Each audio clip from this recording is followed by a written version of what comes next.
Hello friends, welcome to மக்கள் சேவை சால். இன்றைக்கி நம்ம ஒரு சூப்பரான இன்ஃபர்மேஷன் பற்றி தான் பார்க்க போகிறோம். அதாவது நகைக்கடன் குறித்து ஒரு முக்கிய அறிவிப்பை தமிழக அரசு வெளியிட்டிருக்காங்க. இப்போ இதை பற்றின மொத்த இன்ஃபர்மேஷன் தான் இந்த வீடியோ வந்து பார்க்க போகிறோம். இந்த வீடியோ ஸ்கிப் பண்ணாமல் ஃபுல்லாக பாருங்கள். அது மட்டும் அல்ல, இந்த வீடியோ நிறைய பேருக்கு ஷேர் பண்ணுங்கள். ஓகே, அதாவது சர்வதேச சந்தை நிலவரங்களில் இப்போதைக்கு இந்தியாவில் தங்கத்தின் விலை ராக்கெட் வேகத்தில் உயர்ந்து வரும் சூழலில் தமிழ்நாட்டில் கூட்டுறவு வங்கிகள் மற்றும் சங்கங்களில் வழங்கப்படும் தங்க நகைக்கடனின் தொகை அதிகரிக்கப்பட்டுள்ளது.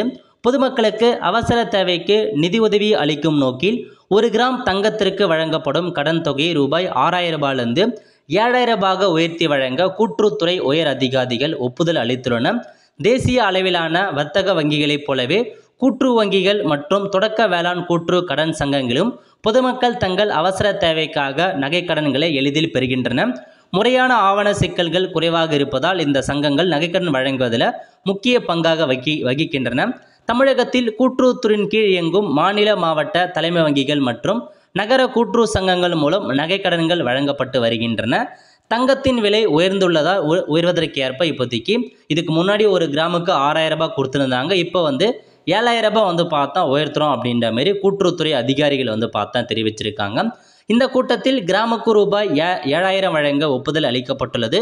இது தொடர்பான அதிகாரப்பூர்வ உத்தரவை கூட்டுறவு சங்கங்களின் பதிவாளர் விரைவில் பிறப்பிப்பார் என்றும் அடுத்த வாரம் முதல் புதிய கடன் தொகை அமலுக்கு வரும் என்று கூட்டுறவுத்துறை அதிகாரிகள் நம்பிக்கை தெரிவித்துள்ளனர் அப்படின்ற மாதிரி இதில் பார்த்தா தெரிவிச்சிருக்காங்க. இதில் உங்களுக்கான இன்ஃபர்மேஷன்ஸாக கொடுத்துருக்காங்க. அதாவது நீங்கள் கூட்டுறவு வங்கிகள் மூலமாக நகைக்கடன் வைக்கிறீங்க அப்படின்னா இதுக்கப்புறம் கிராமுக்கு 7,000 ரூபாய் கொடுக்க போகிறாங்க அடுத்த வாரம் முதல். அது மட்டும் இல்லாமல் நீங்கள் கூட்டுறவு வங்கிகளை நீங்கள் நகைக்கடன் வைக்கிறீங்க அப்படின்னா நெக்ஸ்ட்டு ஆட்சி மாறும்போது கண்டிப்பாக அதுக்கு நகைக்கடன்லாம் தள்ளுபடி பண்ணுவாங்க. அந்த மாதிரி ஸ்கீம்லாம் இருக்குது. அதுக்கு நீங்கள் இப்போயே பார்த்தா வச்சா தான் உங்களுக்கான அந்த எலிஜிபிலிட்டி வரும். அதையும் நோட் பண்ணிவிட்டு கரெக்டாக வைக்க பாருங்கள். ஏன்னா கூட்டுறவில் வைக்கிறீங்க அப்படின்னா நிறைய பெனிஃபிட் இருக்குது. வட்டியும் பார்த்தா கம்மி, அந்த மாதிரி நிறையா சலுகைகள் இருக்குது. வைக்க பாருங்கள். இதுதான் உங்களுக்கான இன்ஃபர்மேஷன். அவ்வளோ ஃப்ரெண்ட்ஸ், கண்டிப்பாக இந்த பிடிச்சா லைக் பண்ணுங்கள். அது மட்டும் அல்ல, இந்த வீடியோ நிறைய பேருக்கு ஷேர் பண்ணுங்கள். அடுத்து ஒரு நல்ல சந்திப்போம். நன்றி, வணக்கம்.